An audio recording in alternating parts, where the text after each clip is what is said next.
Tanggal 13 Januari 1982, di tengah badai salju, pesawat Air Florida penerbangan 90 menghantam jembatan 14th Street Bridge, Washington DC, serta menabrak 7 kendaraan yang ada di sana, sebelum akhirnya jatuh ke sungai Potomac yang permukaannya dilapisi es beku. Seharusnya penyelamatan mudah, karena lokasinya hanya berjarak 2 mil atau 3,2 km dari Gedung Putih. Tapi karena saat itu kondisi cuaca bersalju dan lalu lintas yang buruk, maka sangat menyulitkan proses evakuasi korban. 74 penumpang dan 5 awak pesawat dipastikan tidak selamat karena berada di dalam pesawat yang perlahan-lahan menghilang ke dalam air. Namun satu demi satu, 6 penyintas muncul ke permukaan air. Nyaris putus asa, mereka berpegangan ke ekor pesawat agar bisa mengambang. Mereka harus bersusah payah berenang, melewati sahabat, teman duduk, bahkan pasangan yang sudah jadi almarhum. Dan jika tak segera dievakuasi, para penyintas sadar benar mereka akan segera tenggelam dan bergabung dengan para korban yang terperangkap di dalam bangkai pesawat.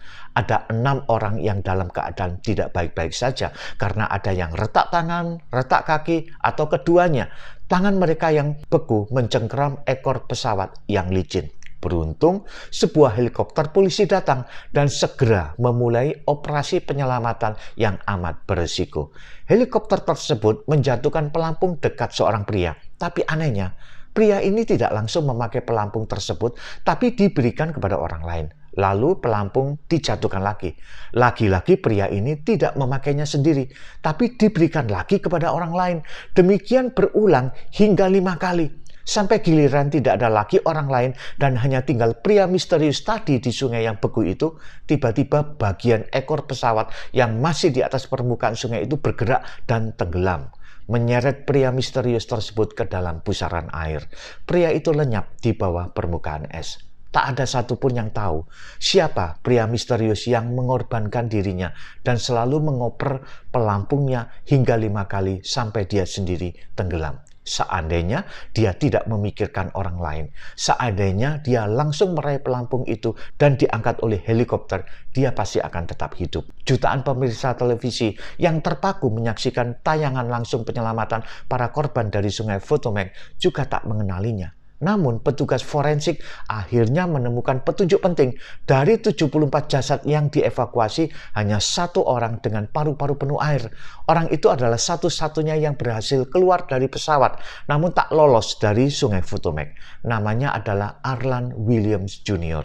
Pria berusia 46 tahun ini adalah pegawai Bank Federal. Presiden Ronald Reagan pada tanggal 6 Juni 1983 memberikan penghargaan Gold Life Saving Medal, medali emas penyelamatan jiwa, dan jembatan yang sempat tertabrak pesawat tersebut diganti nama menjadi Arlan D. Williams Jr. Memorial Bridge untuk mengenang seorang manusia yang hidup jauh dari segala egoisme, bahkan rela berkorban bagi orang lain.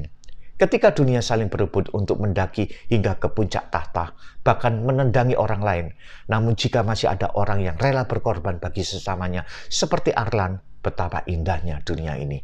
Ironisnya, manusia seperti Arlan ini langka dan bahkan sulit ditemukan. Tuhan Yesus sendiri memperingatkan keadaan manusia di akhir zaman. Karena kedurhakaan makin bertambah, maka kasih kebanyakan orang akan menjadi dingin. Matius 24 ayat 12.